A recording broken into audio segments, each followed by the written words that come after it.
Hello, my name is Russell Myers. Welcome to Issues Unite. So, before I get to the main title topic today, let me start off with talking about the Russian bombing campaign which happened on Thursday. Now, first of all, I'm going to say that Russia claims that this bombing campaign was in response to the Ukrainian terrorist attack on civilians in Russian territory. Honestly, I don't believe that. I don't believe any of the Russian bombing campaigns have been in response to any particular events that preceded them. This has just been part of the military operation, the special military operation, and that these things have been planned probably well in advance, including dates and times and so forth and so on. But this particular bombing campaign was different. Russia utilized the Kinzhal missiles, missiles, which are the hypersonic missiles. These cannot be tracked. There is no way to counteract them because they're just too fast. There are no radars. There is nothing that has been developed which can counteract these as yet. You can probably completely fill the sky with anti-aircraft, but, continuously, but you have to know it's coming for that to even happen.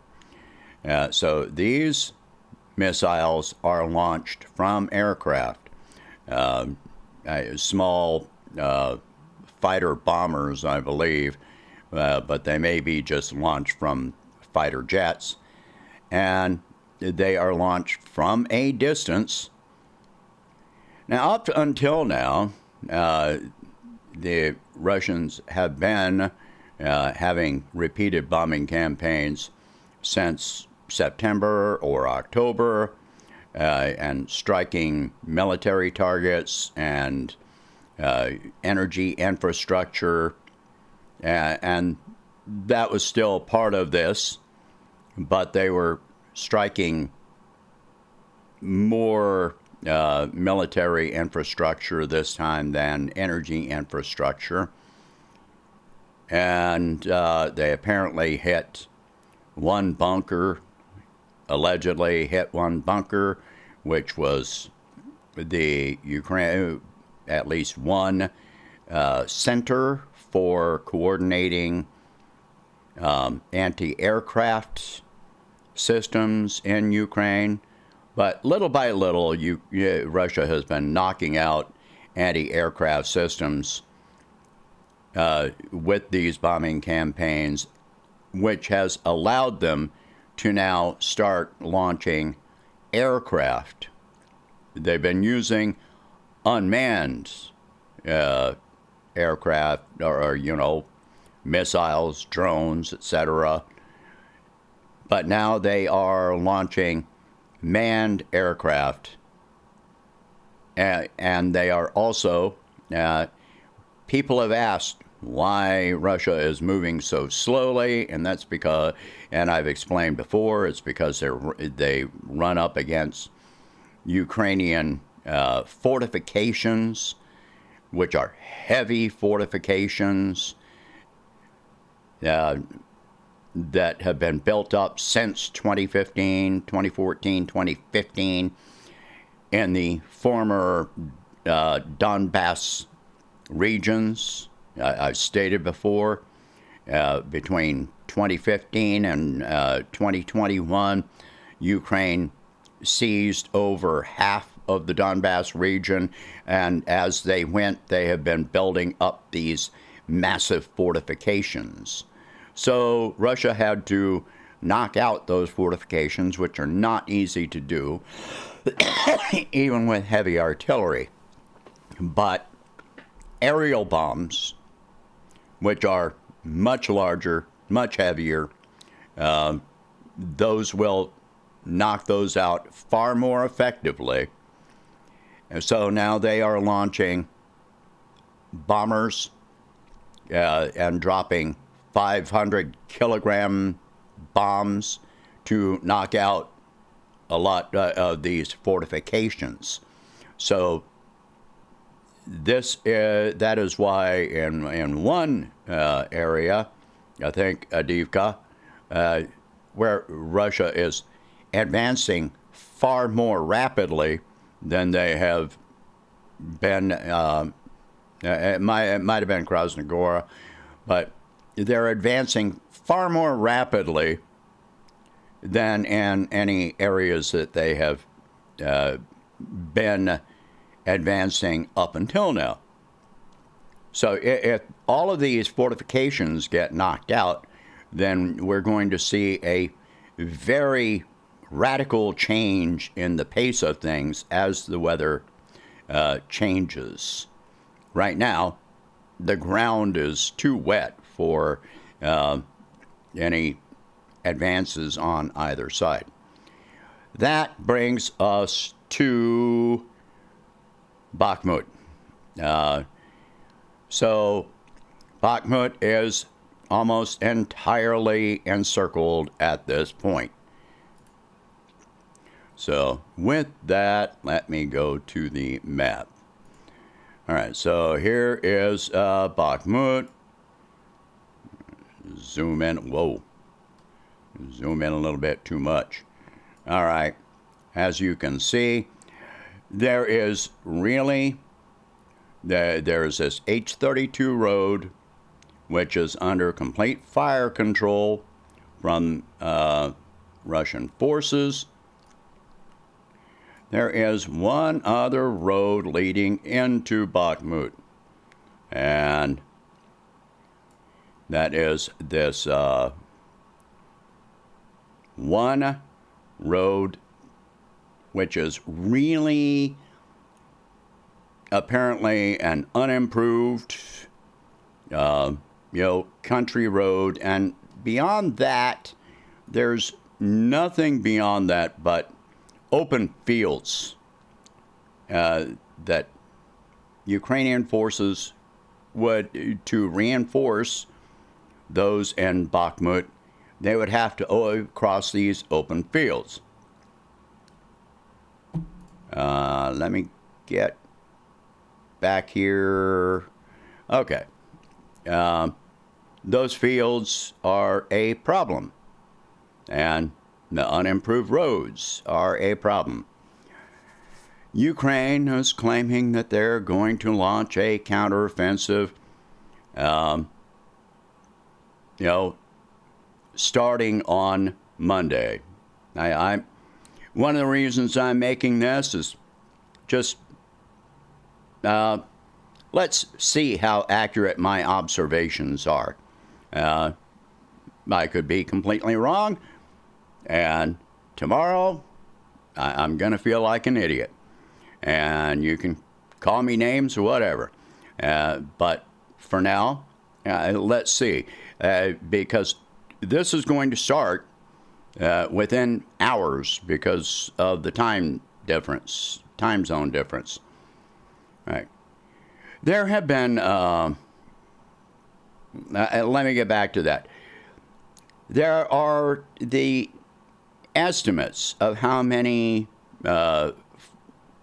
troops are remaining inside Bakhmut.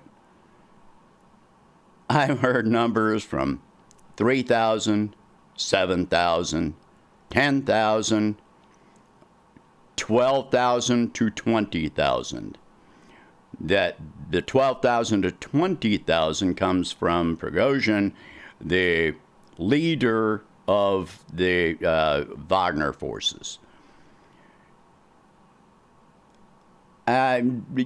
Any numbers like that are all estimates, because most of them are going to be inside buildings, in whatever cover that they can take most of the time. So you can't really tell how many forces are there. As far as that road is concerned, also, the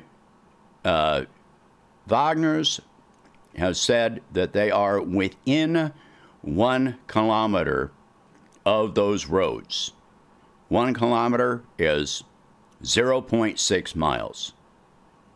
So those roads are have Russian forces that have anti-aircraft missiles and artillery. But the artillery doesn't even have to be that close. Go back here for just a moment. And, all right, there we are. Artillery can launch for as far as 30 kilometers, 40 kilometers. So Russian artillery is on the eastern side over here to Bakhmut. So if Ukrainian forces come across these fields and on this road, these roads, then Russia can launch artillery from the other side of the city to strike them. As long as they have observers or drones to spot, then they're going to hit the targets. That's all there is to it. But even without that, I've mentioned that it's been extremely wet, and this poses a big problem. And that is that you can't move heavy equipment. They say tracked vehicles can move across that, but I've seen tracked vehicles get mired in mud. And in fact, the weather forecast for Ukraine for Sunday was for snow with 90% precipitation. So they're not going to be able to launch some kind of rescue operation or offensive on Monday to come from this, come from outside and fight with this. And then they're going to be facing the anti-aircraft and the artillery. And by the way, the reason that that Russia hasn't closed that pincher is because if Ukraine does happen to launch an offensive, then the Russian forces would be facing the forces inside Bakhmut and then the forces coming from outside. So they would be caught in the middle. As long as they keep that open the way that they've got it, then they can launch attacks on those roads, on those fields, without having their troops caught in the middle. So these things are major reasons that I find it highly questionable whether Ukraine is going to launch this vaunted counteroffensive tomorrow or anytime this week. But I don't need that. We don't need that information to question it. For one thing, if Ukraine has the reserves to launch such a counteroffensive in the first place, then why did they wait and let so many of their own people die defending Bakhmut before doing this? Wouldn't you wait? Wouldn't you launch send in your reserves and launch this counteroffensive before it reached such a critical point? Russian forces, Wagner's, have already taken half of Bakhmut. Thousands, tens of thousands of Ukrainian soldiers have died defending this city, which the tactical, strategic value of which is hotly debated. So they have allowed tens of thousands of their forces to die. They have wasted, they've lost dozens, possibly hundreds of armored vehicles and howitzers in this battle. They've wasted so much artillery that could have been better used elsewhere or in a different way that would have been far more effective. I mean, compare this to the tactics that are used by Russian forces. Russia held Bakhmut at one point early in the special military operation, but they retreated from Bakhmut to preserve their people and their equipment, knowing that they could come back in a more organized and reinforced manner as they called in their reserves and brought in more equipment. And now look at the result. It has taken time, but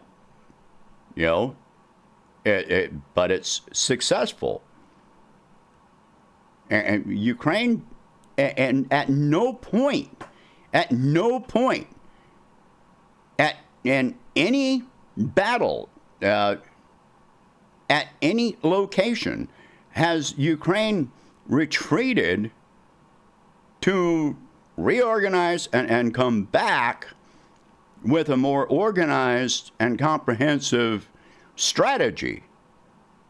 They just keep on pumping men and equipment into a meat grinder. And I didn't come up with the term meat grinder. And that was actually, that has been used by Western experts. So, what's going to happen? Well, I guess we're going to find out starting today, or on Monday, which over there is just about 3 hours away. We're going to find out just what happens.